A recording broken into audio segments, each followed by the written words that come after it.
Salut à tous, j'espère que vous allez bien, que Dieu vous bénisse abondamment. Bienvenue sur notre chaîne 3 minutes d'impact. Si vous êtes nouveau sur cette chaîne, ne manquez pas de liker, de partager, de commenter, de vous abonner pour la gloire de Dieu.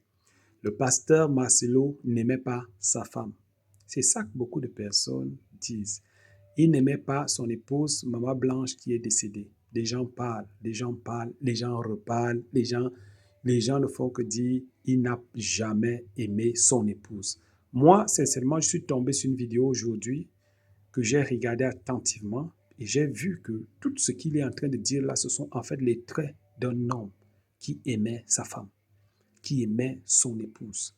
Parce que tout ce qu'il relate là, tout ce qu'il dit là montre vraiment non seulement que c'était un homme discipliné, mais c'est aussi un homme qui aimait son épouse. Maman Blanche est décédée, on ne pouvait pas stopper la mort, voilà, c'est arrivé, mais cela ne montre pas que, parce que le pasteur Marcelo s'est remarié, cela ne montre pas que le pasteur Marcelo n'a jamais aimé son épouse.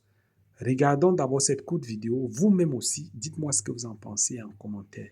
Est-ce qu'en regardant cette vidéo, vous voyez que les réponses du pasteur Marcelo sont des réponses hypocrites, sont des réponses d'un menteur, sont des réponses de quelqu'un vraiment qui est en train de dissimuler quelque chose? Moi, en tout cas, j'ai regardé, j'ai vu en ses réponses quelque chose de sérieux. J'ai vu en lui un homme sérieux, j'ai vu en lui un homme vrai, j'ai vu en lui un homme amoureux, un homme qui aimait son épouse. Regardez et on se retrouve à la fin pour la conclusion. Moi, par exemple, lundi, je ne sors pas. C'est pour ma femme, mes enfants. Amen. Samedi, je ne sors pas. Donc, l'église, c'est mardi, mercredi, jeudi, vendredi et dimanche.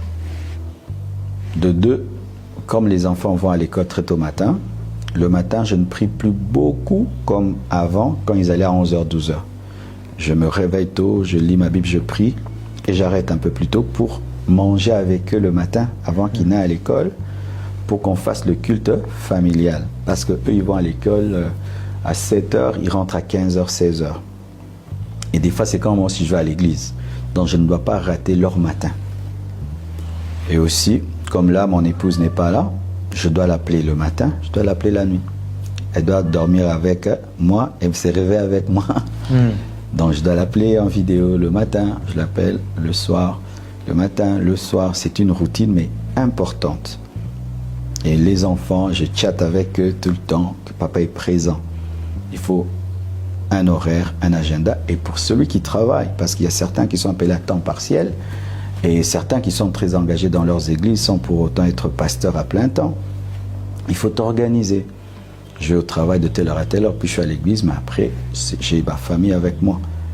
Et n'est pas toujours ramener le travail à la maison, parce que certains, ils ramènent le travail à la maison. Donc, il faut savoir s'arrêter, ne pas être le bourreau de soi-même. Et même le téléphone, ben, tu vois là, il est en mode avion. Personne ne mourra parce que je n'ai pas pris mon téléphone. Des fois, nous pensons qu'il faut être tout ton téléphone. S'il ne t'a pas, il va chercher quelqu'un d'autre. Apprendre à éteindre le téléphone pour être disponible pour ta femme, disponible pour tes enfants. Donc il faudrait commencer à croire que Dieu s'occupe des personnes. Des autres. Même si nous, on se repose. Paul est mort, l'église n'est pas morte. Pierre est mort, l'église n'est pas morte. Ils vont pleurer. Moi, quand je vais dans les deuils des pasteurs, là, je regarde comment les fidèles pleurent. Je dis, ils pleurent, mais ils ne meurent pas. Hein? Donc si ce pasteur-là s'est tué pour eux, là, mais d'autres même vont trouver une autre église. Ah, le pasteur est mort, il n'y a plus d'onction à l'église. Ils vont ailleurs. Pasteur, fais ce que tu peux. Ce que tu ne peux pas, va dormir. Laisse Dieu le faire. Amen. Et c'est là aussi où des fois Dieu nous demande de lâcher prise. Et c'est là où Dieu fait croître aussi. Moi, quand j'ai lu le verset où Jésus-Christ a dit à ses disciples d'aller dormir, vous avez beaucoup de travail, j'étais étonné. Reposez-vous. Oh! Dieu a créé le repos alors qu'il ne se fatigue pas. Le 7e jour a été créé, Dieu se repose alors que Dieu ne transpire pas.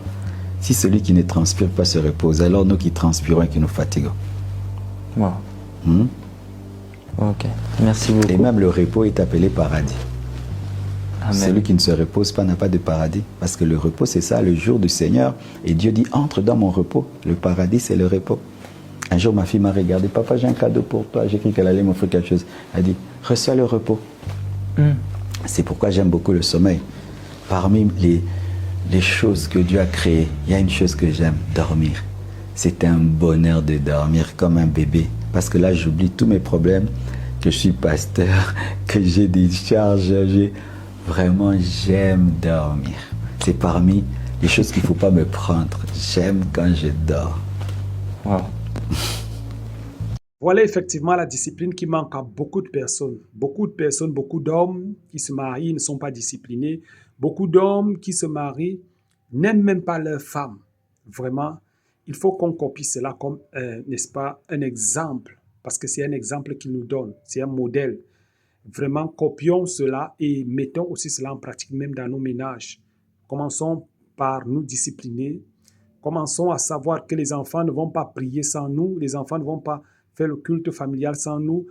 Nous devons appeler nos femmes, ainsi de suite, pour leur montrer notre affection, notre amour, et pour renouveler. Parce que l'amour, là, ça se cultive. Chaque jour, ça se cultive. Chaque jour. Si on arrête de dire des petits mots, on arrête de faire un certain nombre de choses, poser des actes vraiment qui prouvent notre amour vis-à-vis de notre épouse ou bien de notre époux, ça va avoir un impact sur notre relation. Notre relation va prendre un coup. Sincèrement, j'ai été béni par cette vidéo. Que Dieu vous bénisse abondamment.